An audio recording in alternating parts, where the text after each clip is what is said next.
Hi, my loves. Welcome back to the Starscartel channel. If you don't know, I am Star. So the third message that we received from this series, Blood Sisters, is sometimes it's better to walk away. The groom's brother yearns for his mother's approval, as his sister does as well, and is very persistent in trying to get his brother's position as the head of their family business, to such an extent that he pays someone to take his brother out. He has, however, he has access to so much. He has access to all of their money. He has access to all of their influence. He has access to all of the business partners. He has went to school for business and could easily have ventured out with his wife and created his own legacy with his wife. Okay? And instead of him doing that, see, this is the message where I was going to talk about the mother and the sister talking, but we gonna just focus on him. And you know, in reality, like I said, he could have easily just went out and ventured to start a business with his wife. He could have did his own thing with his wife. He did not have to sit there and take it to that. And this is why, you know, when we become obsessive with trying to force something, it's where we messed up. You know, there are certain situations you have to just give it to God. Okay, you cannot sit around and try to fight for something that if in reality, sometimes rejection is God's blessing, and we don't even realize it. Sometimes when somebody is rejecting us or something is rejecting us, it is a blessing from God. The scripture comes from 2 Chronicles 27. Jotham was 25 years old when he became king, and he reigned 16 years in Jerusalem. His mother was named Jerusa, daughter of Zadok. He pleased the Lord just as his father Uzziah had done. Though he did not enter the temple of the Lord, the people, however, continued to act sinfully. He built the upper gate of the Lord's house and had much construction done on the wall of Ophel. Moreover, he built cities in the hill country of Judah, and in the forest land he set up fortresses and towers. He fought with the king of the Ammonites and conquered them. That year the Ammonites paid him 100 talents of silver, together with 10,000 cords of wheat and 10,000 of barley. They brought the same to him also the second and the third year. Thus Jotham continued to grow strong, because he lived resolutely in the presence of the Lord his God. So this is what God is saying. Sometimes he is trying to lead you to something else. He want, like, even if, okay, going back to the movie, when you think about it, well, the series, when you think about it, even if this man decided that he was going to go ahead and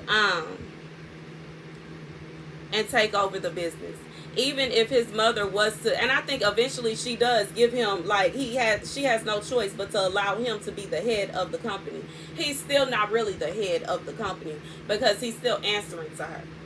Everything, like, even with the brother that was her chosen child. Okay, I forgot what it's called when it's a narcissistic parent. There's a chosen child, and then there's like the child that's like the scapegoat, and even golden child or whatever.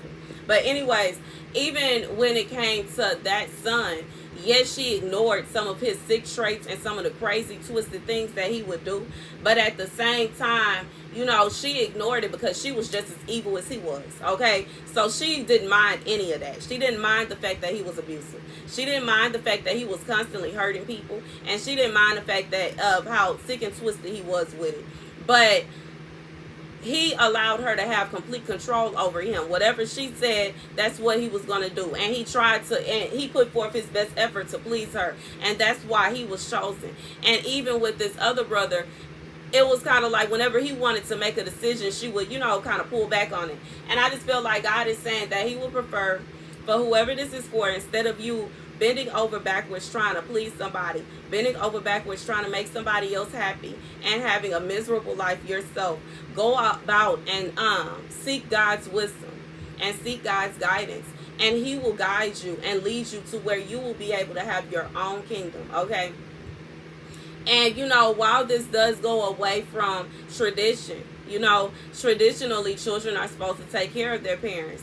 Traditionally, children are, yeah, they are.